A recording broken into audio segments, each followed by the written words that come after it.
Hello, everyone, and thank you for joining me for this presentation. Over the past several weeks, we have examined three major public health challenges: obesity, opioid use disorder, and environmental health risks related to fracking, and considered possible policy responses for each.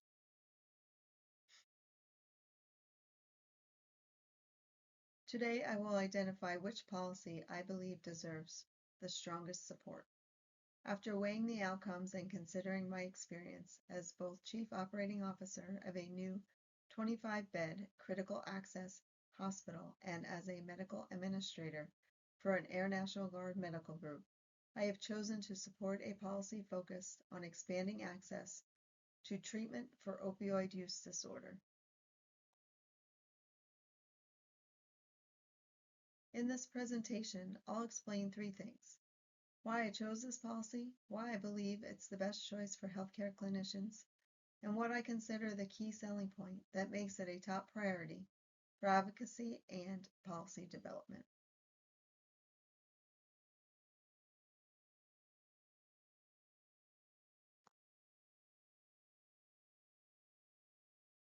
I chose to support expanding access to opioid use disorder treatment because this policy directly addresses one of the most urgent and devastating health crises we face today.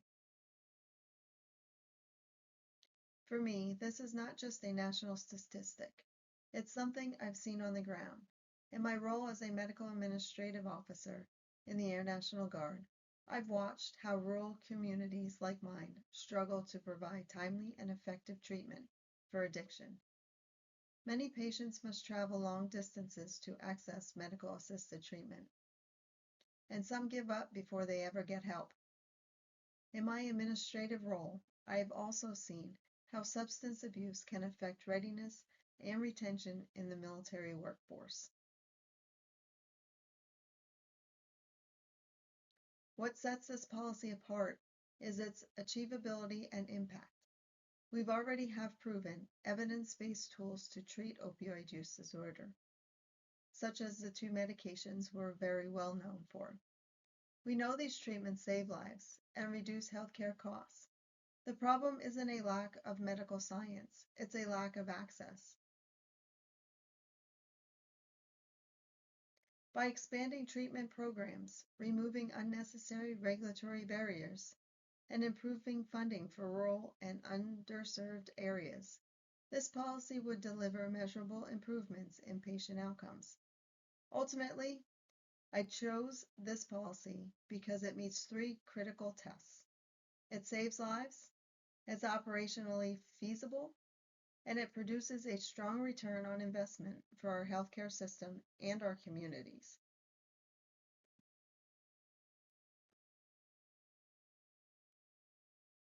Healthcare providers are on the front lines of the opioid epidemic. They face not only the emotional toll of treating overdose victims and addiction-related illnesses, but also significant administrative and regulatory challenges that can make it difficult to provide timely care. By expanding access to opioid use disorder treatment, we would empower clinicians rather than burden them.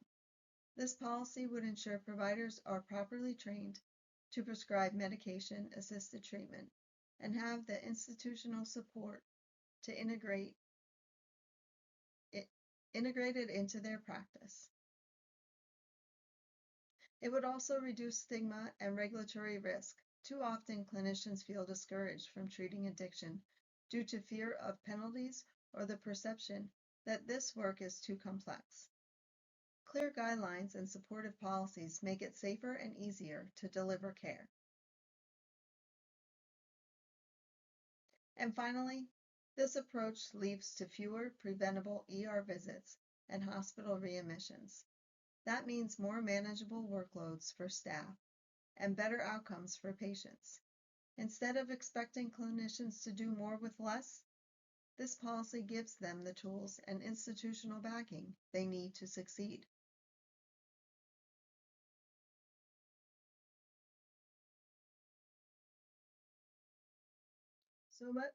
So what makes this policy a true priority issue for advocacy and health policy development. The selling point is simple and powerful. It saves both lives and money. Every dollar spent on effective treatment for opioid use disorder saves an estimated $4 to $7 in reduced healthcare costs, emergency services, and criminal justice expenses. Beyond cost savings, the policy has a clear, measurable impact: reduced overdose deaths, improved patient stability, and healthier communities. From my perspective as a medical administrator in the Air National Guard, there is also a national security dimension. Substance abuse affects service members' readiness and can compromise mission capability. Ensuring our military members and their families have access to effective treatment strengthens force health protection and overall unit resilience. Whether speaking to local leaders about community impact, to hospital executives about operational sustainability, or to legislators about budget efficiency, the message is clear. This policy is a win-win. It addresses a humanitarian crisis while reducing costs and improving system performance.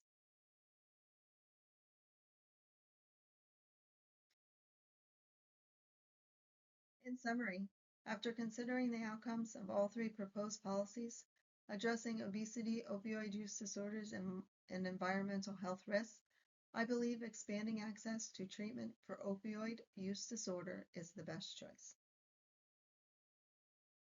I choose it because it delivers immediate, measurable improvements to patient outcomes.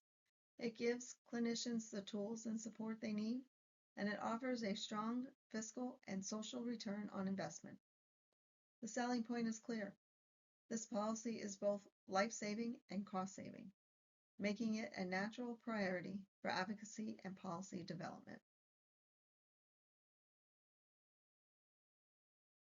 As a healthcare leader in both civilian and military contexts, I see firsthand the consequences of untreated addiction, but I also see the hope and healing that are possible when patients can access the right treatment at the right time.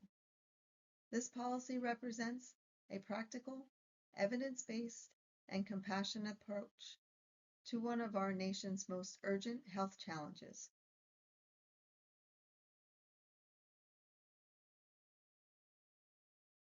Thank you for your time, and thank you to my classmates and instructors for an engaging and insightful course.